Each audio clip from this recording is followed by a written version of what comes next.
ఆత్మీయులైన YouTube ప్రేక్షకులకు నమస్కారం. నేను డాక్టర్ రాజేశ్వరిని.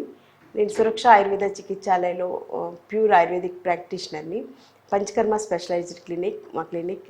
ముఖ్యంగా ఏంటంటే ఎటువంటి ప్రాబ్లమ్స్ అయినా సరే సర్జరీ లేకుండా, శరీరానికి ఎటువంటి ట్రామా లేకుండా చక్కగా రిలాక్స్డ్గా ఉంటూ మంచి మంచి పంచకర్మ చికిత్సలతోనూ, మంచి ఆయుర్వేద ఔషధ చికిత్సలతోనూ, తర్వాత ఆయుర్వేదిక్ డైట్ ప్లాన్తోనూ, ఆయుర్వేదిక్ ఎక్సర్సైజ్ ప్లాన్ తోటి కూడా మంచి రిజల్ట్స్ ఇవ్వడం అనేది మా సురక్ష ఆయుర్వేద చికిత్సాలయ స్పెషాలిటీ.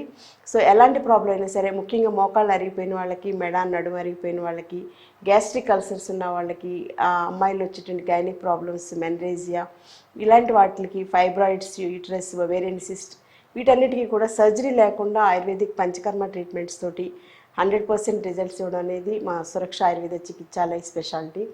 ఇవాళ వీడియోలో మనం మాట్లాడుకోబోయే టాపిక్ ఏంటంటే, ఈ శీతాకాలంలో, ఈ చలిగా ఉండేటువంటి సమయంలో ముఖ్యంగా ఫ్లమ్ ఎక్కువగా పట్టేసి చాలామంది సఫర్ అవుతుంటారు. నాకు చాలామంది పేషెంట్స్ అడుగుతుంటారు, గొంతంతా ఏదో ఉన్నట్టుగాను, గొంతంతా కూడా ముద్దన్నట్టుగా, మాట సరిగ్గా రావట్లేదు, ఎప్పుడు కూడా అనీజీగా ఉంటుంది, తలంతా పట్టేసినట్టుగా ఉంటుంది, దీనికి ఏం చేస్తే బాగుంటుందని చెప్పేసి చాలామంది అడుగుతుంటారు. సో అలాంటి వారి కోసం గొంతులో ఉండేటువంటి కఫం కరిగిపోవడానికి, తర్వాత శీతాకాలం వచ్చేటువంటి ఈ ఫ్లమ్ వల్ల వచ్చేటువంటి సమస్యలు, ముఖ్యంగా సైనైటిస్ కానీ, ఫ్యారింజైటిస్ కానీ, ఇసోఫేజైటిస్, ఇలాంటి ప్రాబ్లమ్స్ అన్నీ కూడా ముఖ్యంగా ఈ గొంతులో ఉండేలాగా, ఫ్లమ్ అంతా చుట్టుకుని ఉన్న వాళ్ళకి మంచి రెమెడీగా ఉండేలాగా ఇంట్లో చేసుకునేటువంటి హోమ్ రెమెడీస్ ఏంటో ఇవాళ వీడియోలో చూద్దాం. ముఖ్యంగా ఏంటంటే, ఇవన్నీ కూడా శరీరంలో ఫ్లమ్ ఎక్కువగా ఉండడం వల్ల, తర్వాత మన శరీరంలో బయటికి వెళ్ళిపోవాల్సినటువంటి ఫ్లమ్ అంటే వేస్ట్ మెటీరియల్ అంతా కూడా వెళ్ళకపోవడం వల్ల వస్తున్నటువంటి ప్రాబ్లమ్స్ అనమాట. సో దానికి ఏంటంటే మెయిన్ కేర్ ఏంటంటే, ఎక్కువ చలికాలకి ఎక్స్పోజ్ అవ్వకుండా ఉండడం అనేది first important point. Second point ఏంటంటే, కొంచెమైనా ఎండ తగిలేలాగా కేర్ తీసుకోవడం అనేది చాలా అవసరం. బయటికి వెళ్ళొద్దన్నాం కదా అని పూర్తిగా ఇంట్లో ఉన్నా కూడా ఫ్లమ్ సమస్యలు పెరుగుతాయి అన్నమాట. అందుకని కొంచెం నీరెండలో ఉదయం కానీ, సాయంత్రం కానీ కొంచెం వాకింగో లేకపోతే ఏదైనా పని మీద కానీ బయటకు వెళ్ళడం అనేది చాలా మంచిది.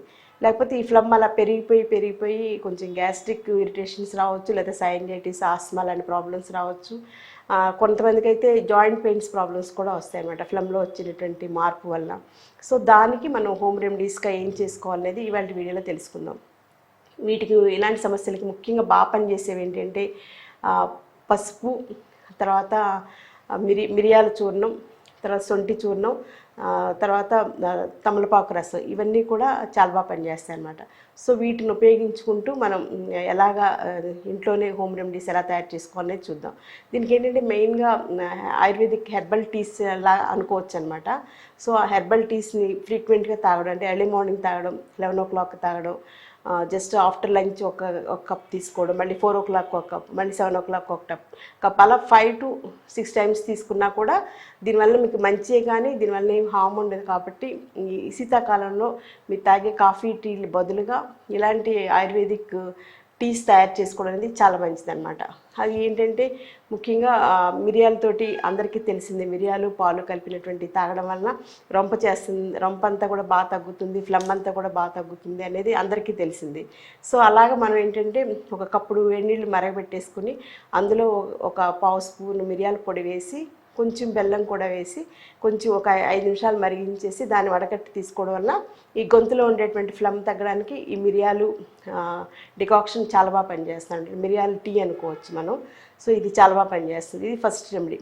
సెకండ్ ఏంటంటే, సేమ్ ఇదే టైప్లో సొంటిని కూడా మనం దంచేసేసి పౌడర్ చేసుకుంటే అది ఫైన్ పౌడర్ అవుతుంది. సో ఈ సొంటి పొడిని ఒక 1 cup వాటర్ మరిగించేసి అందులో కొంచెం బెల్లం వేసి, ఈ సొంటి పౌడర్ జస్ట్ ఒక చిటికెడు దానిలో వేసేసి మూత పెట్టేసేసి స్టవ్ కట్టేస్తే ఒక 2-3 minutesలో సొంటి పౌడర్లో ఉండేటువంటి ఎసెన్స్ అంతా కూడా ఆ వాటర్లో దిగుతుందనమాట. సో ఈ సొంటి చాయ్ తాగినా కూడా మీకు ఫ్లమ్ సమస్యలు, కఫం సమస్యలు తగ్గడంతో పాటుగా గొంతంతా ఫ్రీగా అవడంతో, తర్వాత ఎప్టైట్ కూడా రైజ్ అవ్వడానికి ఈ సొంటి టీ చాలా బాగా పనిచేస్తుంది. ఇంకొక సింపుల్ రెమెడీ ఏంటంటే, ఈ సొంటి పౌడర్ని మనం భోంచేసేటప్పుడు వేడివేడి అన్నంలో ఫస్ట్ ముద్దలో ఈ సొంటి చూర్ణం ఒక 1/2 స్పూన్ వేసుకుని, అందులో 1 స్పూన్ కానీ 1/2 స్పూన్ కానీ నెయ్యి కూడా వేసుకుని కలుపుకుని ఫస్ట్ ముద్దలో తినడం అలవాటు చేసుకుంటే, అంటే కారపొడిలాగా అనమాట. అది ఫ్లమ్ తగ్గించడంతో పాటుగా మంచి అప్టైజర్గా కూడా పనిచేస్తుంది, అంటే ఆకలి కూడా పుట్టేలాగా పనిచేస్తుంది అనమాట. సో ఇది రెండు రకాలుగాను పనిచేస్తుంది, మనకి ఫ్లమ్ తగ్గుతుంది, దాంతోపాటుగా ఆకలి పెరగడానికి కూడా ఉపయోగపడుతుంది. సో ఇదే టెక్నిక్ మీరు పసిపిల్లలకు కూడా ఫస్ట్ అన్నం పెట్టేటప్పుడు ఫస్ట్ ముద్దలో కొంచెం సొంటి పొడి వేసి అందులో కొంచెం నెయ్యి కూడా వేసి కలిపేసేసి, చాలా పిల్లలకంటే చాలా తక్కువ వేయాలి, అయితే సొంటి కారంగా ఉంటుంది, వేడి చేస్తుంది కూడా కదా, అందుకని చాలా కొంచెం వేసుకుని కలుపుకుని అది ఫస్ట్ ముద్దలో పెట్టడం వల్ల వాళ్ళకి ఆకలి బాగా పుడుతుంది, తినే దాని మీద కూడా ఇష్టం కలుగుతుంది. నెక్స్ట్ మీరు చారన్నం పెట్టినా కూరన్నం పెట్టినా కూడా వాళ్ళు ఇష్టంగా తినడానికి కొంచెం ఇది హెల్ప్ చేస్తుంది అనమాట. సో ఈ సొంటి పౌడర్ అనేది సెకండ్ ఫార్మ్ అనమాట.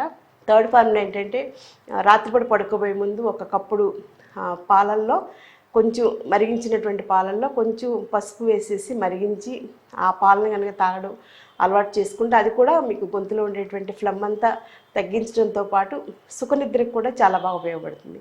ఈ పసుపుతో మరిగించినటువంటి పాలు, ముఖ్యంగా ఆవు పాలు అయితే ఇంకా అమృతం అనమాట. మరిగించినటువంటి పాలు తీసుకోవడం వల్ల ఈ ఫ్లమ్ తగ్గుతుంది, అది యాంటీ ఏజింగ్ యాక్ట్ చేస్తుంది, తర్వాత బాడీలో ఇమ్యూనిటీ పెరగడానికి పనికి వస్తుంది, తర్వాత ఏంటంటే సుఖనిద్రకు కూడా ఈ పసుపు కలిపినటువంటి పాలు చాలా బాగా పనిచేస్తుంది అనమాట. సో ఈ రకంగా మనం ఇంట్లో దొరికేటువంటి జస్ట్ ఈ 3-4 టైప్స్ ఆఫ్ ఐటమ్స్ తోటే మనం మంచి హోమ్ రెమెడీస్గా వీటిని ఉపయోగించుకొని మనకి ఫ్లమ్ తగ్గించుకోవడానికి చాలా బాగా పనిచేస్తుంది. తర్వాత ఏంటంటే ఇవన్నీ కూడా మంచి అప్టైజర్స్గా కూడా పనిచేస్తాయి అన్నమాట. మీకు ఇంకా కరెక్ట్గా ఫార్ములేషన్ చెప్పాలంటే ఆయుర్వేదిక్ ఫార్ములేషన్ త్రికట్టు చూర్ణం అని చెప్పేసి బయట మార్కెట్లో దొరుకుతుంది. ఎక్కువ ఫ్లమ్ ఉన్న వాళ్ళు ఇది వాడుకోవచ్చు అనమాట. కాకపోతే కొంచెం వేడి చేస్తుంది, అందుచేత కొంచెం చూసుకుంటూ వాడుకోవాలి. దానికి రెమెడీగా ఉండేలాగా కొంచెం మజ్జిగ కూడా తీసుకుంటూ ఉంటే మధ్యలో సరిపోతుంది అనమాట. సో త్రికట్టు చూర్ణం తీసుకుని పొద్దున ఒక 1/2 స్పూన్, సాయంత్రం ఒక 1/2 స్పూన్ చూర్ణం తీసుకుని అందులో కొంచెం ఒక 1 స్పూన్ తేనె కలిపేసేస్తే పేస్ట్ లాగా అవుతుంది. సో దీన్ని మనం ప్రొద్దున ఒక డోసు, సాయంత్రం ఒక డోసు కనుక తీసుకుంటే ఈ ఫ్లమ్ అంతా కూడా బాగా తగ్గిపోవడంతో పాటుగా శీతాకాలంలో వచ్చేటువంటి సైనసైటిస్, ఆస్తమా ఇలాంటి ప్రాబ్లమ్స్ నుంచి కూడా మనల్ని మనం కాపాడుకోవచ్చు. తర్వాత ఏంటంటే ఇవి జాయింట్ పెయిన్స్ కూడా బాగా పనిచేస్తుంది త్రికట్టు చూర్ణం. సో ఈ రకంగా త్రికట్టు చూర్ణం అనేది డైరెక్ట్గా మెడికల్ షాప్లో దొరుకుతుంది. మీరు ఇంకా ఇలా టీ కాచుకోవడం ఇదంతా కూడా వర్క్ ఉండదు కాబట్టి అది తీసుకుని just 1/2 spoon powder, 1 spoon honey వేసుకుని మార్నింగ్ ఒక డోసు, ఈవినింగ్ ఒక డోసు బాగా మెత్తగా కలిపేసిస్తే పేస్ట్ లాగా అయిపోతుంది. దాన్ని ఇలా చప్పరిస్తూ తీసుకుంటే ఇక్కడి నుంచి ఫ్లమ్ అంతా కరిగిపోవడం మీకు తెలుస్తుంది అనమాట. మీరు అది తీసుకుంటూ ఉండగానే ఫ్లమ్ డిజాల్వ్ అవ్వడం అనేది ఫీల్ అవుతారు. సో ఇంత మంచి సింపుల్ రెమెడీస్ మనకి చేతిలో ఉండగా ఫ్లమ్ అనేది అసలు పెద్ద ప్రాబ్లం కాదు. తర్వాత అది ముందు సైనసైటిస్, ఆస్తమా కిందకి కన్వర్ట్ అవ్వకుండా కూడా ఇది చాలా బాగా పనిచేస్తుంది. ఇలాంటి రెమెడీస్ చాలా బాగా పనిచేస్తాయి. ఇంకోటి ఏంటంటే ఈ ఫ్లమ్ తగ్గడంతో పాటుగా కరెక్ట్ అప్టైట్, అంటే తీసుకునేటువంటి ఆహారం కరెక్ట్గా డైజెస్ట్ అవ్వడానికి బాగుంటుంది, ఇండైజెషన్ తగ్గుతుంది. ఆ తర్వాత ఫుడ్ మీద టేస్ట్ కూడా కరెక్ట్గా తెలుస్తుంది అనమాట. కొంతమందికి టేస్ట్ తెలియక కూడా అరుచి అంటాం కదా, 4 రుచి తెలియట్లేదని బాధపడుతుంటారు. సో అలాంటి వారికి కూడా జస్ట్ ఈ 3-4 టైప్స్ ఆఫ్ రెసిపీస్ తోటి చాలా బాగా ఉపయోగపడుతుంది అనమాట. సో మరో మంచి వీడియోలో మళ్ళీ కలుసుకుందాం. Until then take care. Thank you.